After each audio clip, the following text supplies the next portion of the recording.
My tiger rat snake Rico gets some morning sun before I take off on my vacation.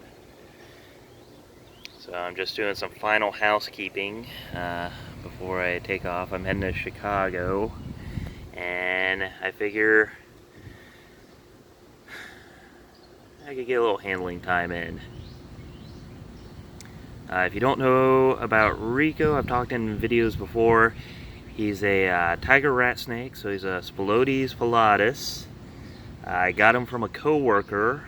Her brother wasn't able to keep him, and so because I like snakes, he was given to me.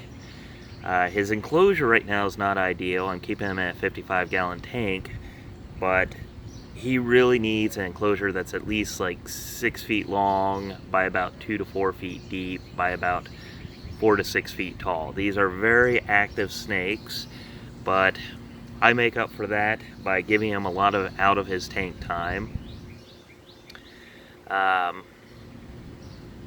understanding is he's about 10 years old, so once a week or so I'll feed him about 3 small mice, or small rats, and it's really fascinating watching him eat.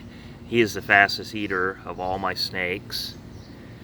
I hope to get his actual setup, his forever setup, sometime within the next 6 months.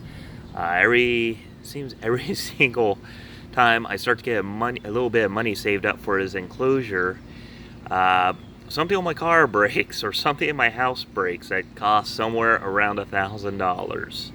So there's been a lot of setbacks. I was planning on having his enclosure set up back in February or March. That's still not happening at the moment, but I mean, if it comes down to it, I'm just going to try building my own enclosure a piece at a time.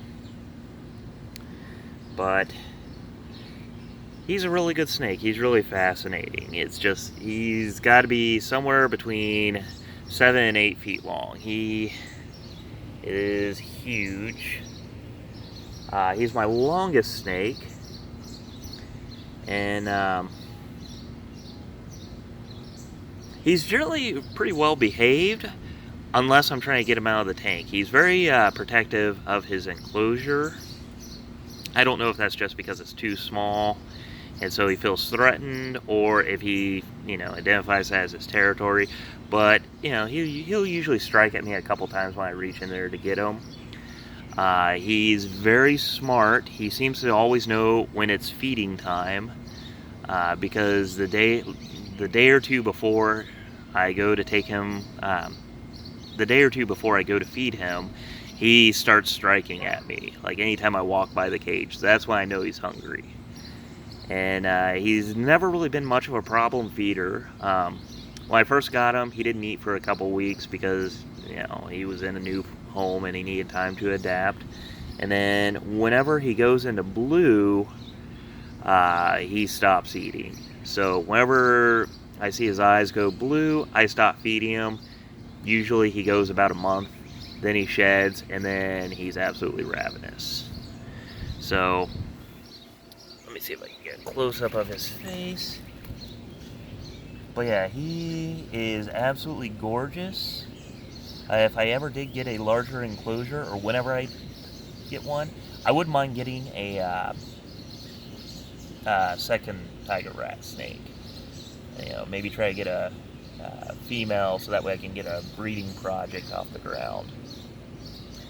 So, fascinating snakes. I would not say they're beginner snakes just because of how large they get and how big of an enclosure they need. If there's one snake that's going to eat me out of house and home, though, it's this guy, because like I said, I feed him about 3 small rats a week. So that's pretty much all I have for the video. If you want to see more stuff, be sure to subscribe to my channel, like my videos. At the moment, I have 13 snakes, 12 species. I plan on doing videos on all of them. Thank you. Have a good day. Bye.